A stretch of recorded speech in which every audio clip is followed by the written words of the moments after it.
And Football at 4 is powered by the Inside the Birds podcast. It's brought to you by Bet365. Whatever the sport, whatever the moment, it's never ordinary at Bet365. Geoff Mosher from the Inside the Birds podcast is here. And, of course, we heard the news earlier. Nick Sirianni, actually, Jeff, he was very forthcoming. He came right out and said Jalen Hurts will practice today.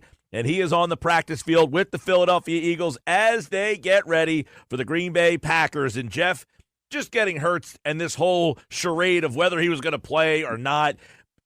Sirianni's not very forthcoming with injuries, but he did come out earlier today in the noon hour. He said it.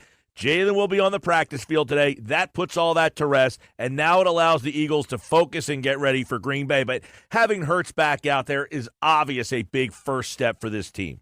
Yeah, and when we talked Monday, we said that this was the likeliest scenario. Now, the question, Mike, is, we don't know, and the club is not entitled to say exactly what stage of the protocol a player is in, whether it's the stage 4, the last stage 5, the independent neurologist has to clear. But response to practice is a part of the protocol. So great that Jalen is practicing today. It is all the trajectory is that he will play Sunday.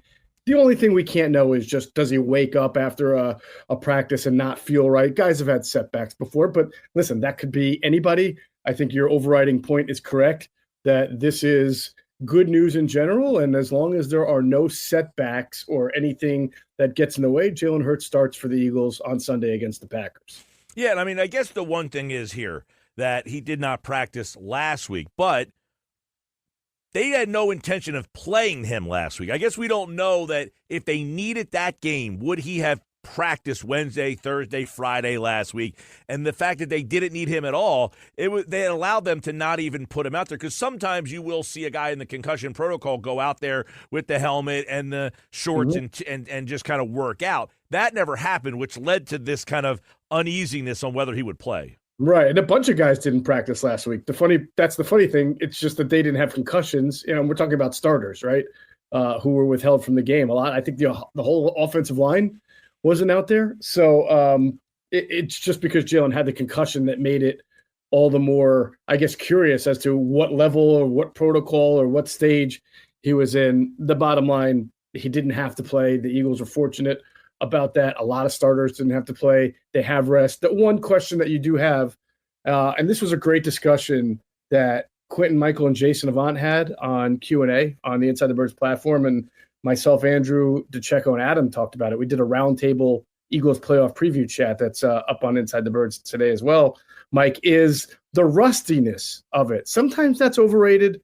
Sometimes it's not. Quentin Michael made a really good point that just like the NBA, in the NFL, the speed of the game changes in the playoffs. The way it's called is changed in the playoffs. And when you take I don't want to say take a couple of weeks off, but when you haven't been out on the field in a couple of weeks and all of a sudden you get back on and you're playing a really good team and the speed of the game is a little faster than when you last played it, it might take a little bit. But the best point might have been made by Jason Avant, who said, this team has started slow all year long. Why should anything change now?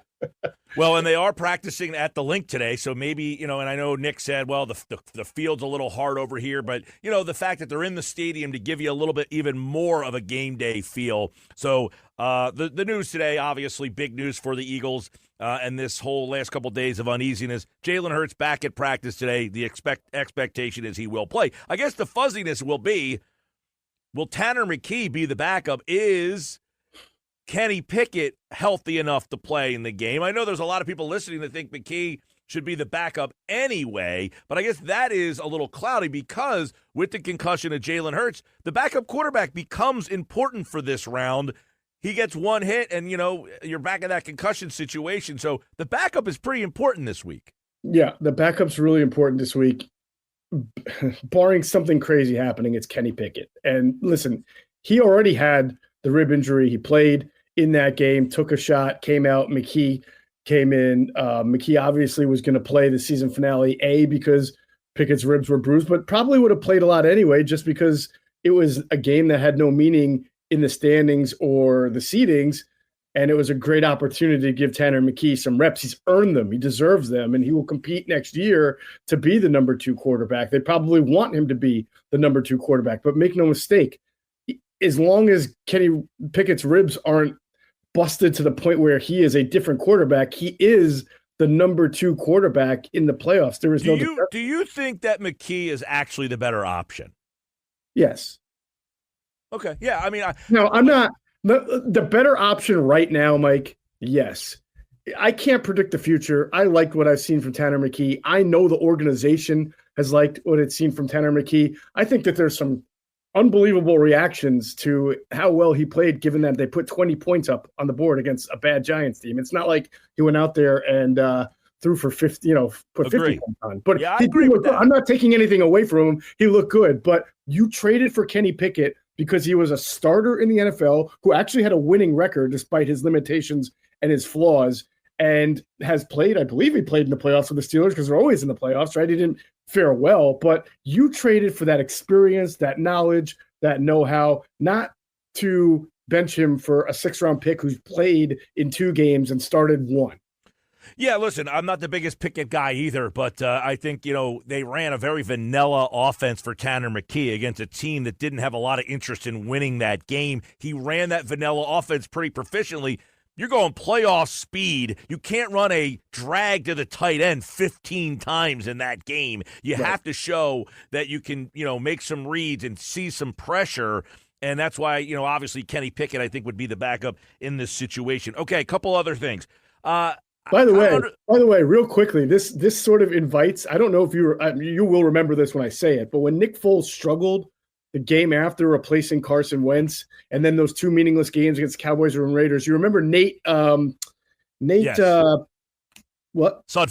Sudfeld, thank you. He came in and did this thing where he completed 14 of 15 passes, and it was like an 80. It was like a rookie record or a first record or something, 80-something completion percentage. You remember the discourse being, should Nate Sudfeld be the backup quarterback instead, or the starting quarterback? If you remember that time frame, we're going back to 2017. Yep. There were people that thought they should have made the call to Colin Kaepernick, who was out and about on the streets, and people were talking about different quarterbacks to replace Carson Wentz because Foles was so bad in the game right after. But hey, Foles became a legend. They won the Super Bowl, and I think people want to recreate that with Tanner McKee. Put in the most unassuming guy, and he will lead you to the Super Bowl. That's the way it works.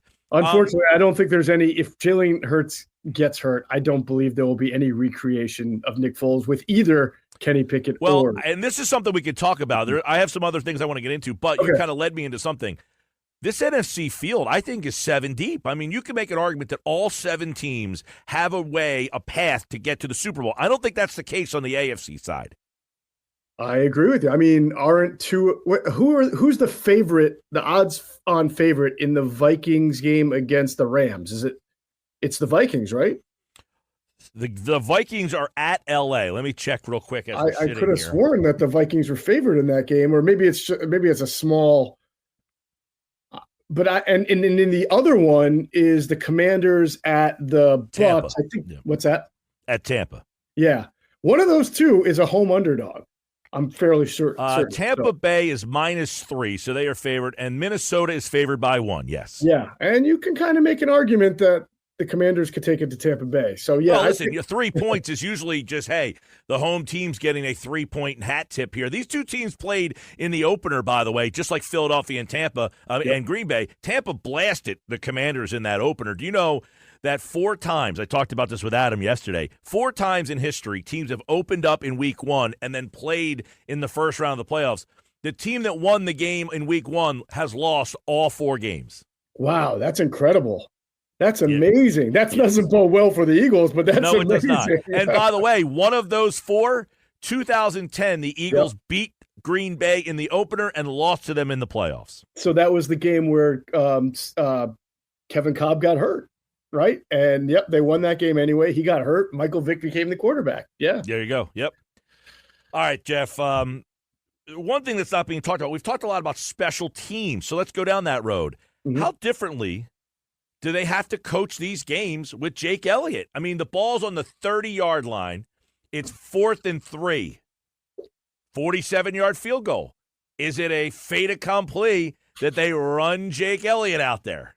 I love that. I not only love that you're asking me this question, but I love how you set it up, because it is like literally the exact scenario that Adam, Andrew, and I discussed on the Roundtable Playoff Preview. And I introduced it as, let's say the Eagles it's a tie game late in the fourth, and it's 4th and 3, and it's a 40-yard field goal, or even maybe a little longer, 40 to 45 or longer, that ordinarily Nick Sirianni would be like, bring out Jake and let's get this done and take the lead. Now, ball's at the 40. In the past, Jeff, the ball's at the 40. They're kicking a 57-yard field goal. Now you're almost saying, do I need to get to the 25? Right. Now it's forget the numbers. It's just the fact that you had an automatic situation, and now you have a multiple option situation. Do I go try to kick with Jake Elliott? Do I go for it on 4th down? Well, what if it's 4th and 6, right? Or do I punt it? Where it used to be one automatic decision, now it's multi-tier decision, and you really don't want your head coach in that position to kind of and we've seen this from Nick before, where you're just not sure if he's certain he knows which one is. You want all that stuff to sort of be on the sheet, preordained, a guy in his ear, this is what we're going to do, but that's usually based on the automaticness of Jake Elliott and the down and the distance. This time, you got 3 scenarios, and that's never what you want in a playoff game, Mike. Uncertainty in those positions. Right. I think the Jake Elliott thing, is definitely because the take the points crowd can't even guarantee to take the points that you're going to get those points, and that's been an unbelievable cloudy situation here. You had Elliott, who going back in 2017 when they won the Super Bowl, you can make an argument that his kick against the Giants, that 61-yarder, was the kind of jump started that whole season, and they have not been able to capitalize on Elliott in this particular season. Let's go punt returner. We just assumed Britton Covey, but he's not ready to go. He can't play until the championship round. Do you put Cooper DeJean back there? Last week it was Dotson. Now I assume that's because DeJean was, obviously not playing. What do you do with the punt returner, and how big of a thing is that? Yeah, now what's really interesting is Ainias Smith, the rookie, who struggled early on. If you saw him in the game against the Giants, he returned kicks, but not punts. They clearly Dotson did the punts. Right. They clearly do not want Ainias Smith returning punts. And that's interesting because he struggled with drops in training camp and had a drop in the game on Sunday, by the way. Right. Yeah. Then he got hurt. But when he came back, you thought, you started to see him on the field more. So you figured he was ironing out the wrinkles, but not in punt return. And we're not privy, the reporters who are there aren't even privy to watch that part of practice, but he must not be doing something right in punt return in the coach's eyes, because he would ideally be the guy that you want. Look, Vic Fangio does not want Cooper DeJean returning punts. It's understandable, but along the way, Nick Sirianni has said Cooper DeJean is going to be our punt returner, and they feel like he's their best one. Will they use Jahan Dotson in that role? Why wouldn't they have done that earlier than a meaningless game if he was able to do that role? That's what I have to ask myself. So I would think when the games mean something, despite the protests of Vic Fangio, you will see Cooper DeJean back there as the punt returner. Let me get we're talking with Geoff Mosher, Football at 4 here from the Inside the Birds podcast, InsideTheBirds.com. Eagles getting ready. We told you earlier, Jalen Hurts at practice today, expected to play on Sunday against Green Bay. I'm looking around, looking for an interesting matchup. The Packers' offensive line. You think about Love. He got hurt in the Eagle game. He got banged up last week, but ultimately they protect him pretty well. And we've talked all season, you and I and Adam and Andrew, about the Eagles' pass rush. This is a big challenge for them. This Packers line does a really good job of protecting Jordan Love, even though he got hurt in the game against Philly and banged up last week. That is not normal for him. Yeah, no, I think he's only been sacked 14 times all year. So I know he's missed a couple of games, but that's still a great number. So part of it is the offensive line. It's a good offensive line, not a great one, but a really good one, very solid one. I think the other part of it is that they run the ball quite a bit, and they run the ball really effectively. And an extension to that is that Matt LaFleur's passing game is predicated off how well they run the ball. So you get yourself a lot of great play action downs. Play action schemes, play action personnel groupings, and you're able to work off your run in that passing game. And of course, Jordan Love is an elusive guy. He made a throw 2 weeks ago against the Vikings where he had an excellent pocket climb and just kind of one-arm flings it to Dontavian Wicks right inside the 3-yard line to set up a touchdown. So all those factors, the line, the running game, the play-action game, and the elusiveness of the quarterback make it very difficult to get to Jordan Love on a consistent basis and tackle him. Yeah, I want to get your thoughts on, are you more concerned with Love, they lose Watson, but they got a really good tight end, and they still have, 3 pretty capable wide receivers. That was the story of them last year. They had all these wide receivers. The wide receiver depth that they had was one of the stories of this team last year. Does the passing game matchups worry you more, or are you more concerned about Josh Jacobs, the line, and the run game? I'm sorry. I'm going to sort of blend it and say I'm worried about the play action passing game. They run the ball really well. And I know the Eagles are really good against the run, but I think it would be a little silly to expect that they're going to hold like Josh Jacobs to like 34 yards on 17 carries. I think he's going to get his yards because he's really good and they're good at running the ball. So what you worry about is the Eagles don't pressure. They don't blitz a whole lot. They play a lot of zone. And if they're running the ball decently, the Packers, the linebackers are cheating up. I'm worried about the intermediate areas of the field. Tucker Kraft, Jaden Reed. I'm not concerned that it's going to look like the season opener where these guys are going to go untouched 20, 30, 40 yards. The Eagles defense has certainly been much, much better and much different than them. But I don't think the loss of Watson is as bad as some people think. I mean, he's a guy who's not had more than 4 catches in a game this year. He's only had 200-yard games. He's a shot play guy. And they're really... Yeah, but to me, Moshe, he acts to me, see if you agree, okay, as like the Torrey Smith, where he might not get a lot of passes, but if you got to know where he is and pay attention to him, and when he just runs a pattern, he clears things out and that's why I think the tight end becomes such a factor, because Watson is a clear out kind of guy, and they take their shots with him every now and then. But that's where I think they miss him, and that might affect the tight end and some of their underneath stuff. I don't know that he impacts it that much. Like, you have to respect the speed, certainly. Like the Eagles used to say about Quez Watkins. His speed is the reason. Yeah, right? yeah, but we found out that's maybe a little bit overdone. They're going to get the ball again. I think it's the play action, Mike. It's the running the ball and then setting up those 10 to 20-yard passes to Kraft, to Musgrave, to Wicks, to Dubs. I mean, they have so many good. They're very deep in their pass catching. They are. Core. Are the Eagles better in their pass catching core? Yeah, because they got your top 3 are all guys who are better than what the Packers have, right? But if you extend out to 5 or 6, then you see the depth of the Packers is really good. They're hard to prepare for that regard. Yeah, Reed, 4 catches, 138, a 70-yarder in the opener. Dobbs had 4 for 50. Kraft, 2 for 37. Watson, by the way, had 3 for 13, but it was a touchdown. Jacobs had 16 carries for 84 yards in that game. Love had a rough night, 17 of 34. He did have 2 touchdowns, had an interception. Remember, one big difference in that game. The Eagles turned the ball over 3 times in the game and still won. That is something that they had cleaned up, but you got to wonder if Jalen Hurts a little rusty, if the turnovers are a factor. But they won that game, losing the turnover battle 3-1.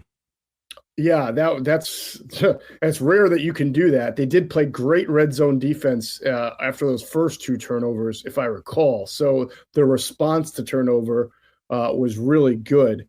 It's interesting that you mentioned that Love struggled. He threw the ball 34 times. Then he got hurt, right? So he missed the next 2 games. And then his first game back was Minnesota. They lost that game. He was 32 of 54 for 389, but he also threw 3 interceptions. So ever since that game, really since the start of October, they really redirected and reshifted their offensive philosophy.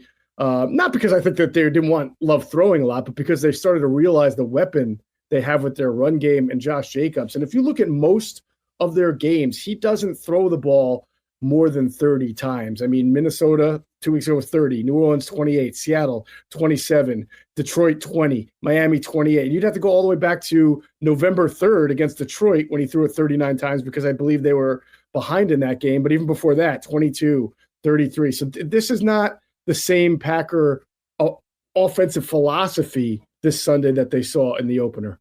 You can listen to the game right here on 97.3 ESPN. Moshe will get you out on this. the irony of the last time the Eagles went to the Super Bowl, it was in Phoenix. John Gannon was being interviewed. He ends up with the Cardinals.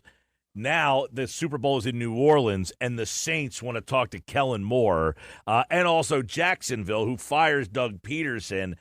Do you look at losing Moore or this as a distraction or anything? I don't look at Kellen Moore as a legitimate head coaching candidate this time around. He's got 2 interviews. I agree with you. I don't know what kind of presence he'll show in these interviews. I don't know if he'll be the lead candidate. So the interviews themselves, to me, aren't anything to sit here and worry about while the Eagles are in the playoffs. However, I would say, if he winds up getting a head coaching job, Mike, I mean, I can't say Kellen Moore has been like some unbelievable coordinator this year. I mean, a weird one. I think the thing, Moshe, is you want to keep him for the continuity. Yeah, that's the thing, is that it would just be yet another offensive coordinator for Jalen Hurts, and no continuity there. Well, we'll see. Alec Hallaby, by the way, the assistant general manager, he is up for the Jets job, and I would imagine probably other GM openings. Tennessee is now open as well. We'll see what happens there. It's going to be a fun ride. You can listen to the game this Sunday on 97.3 ESPN. That is Football at 4. He is Geoff Mosher from the Inside the Birds podcast and InsideTheBirds.com here on the Sports Bash Live on 97.3 ESPN. All right, Moshe, thanks, buddy. Take care, Mike.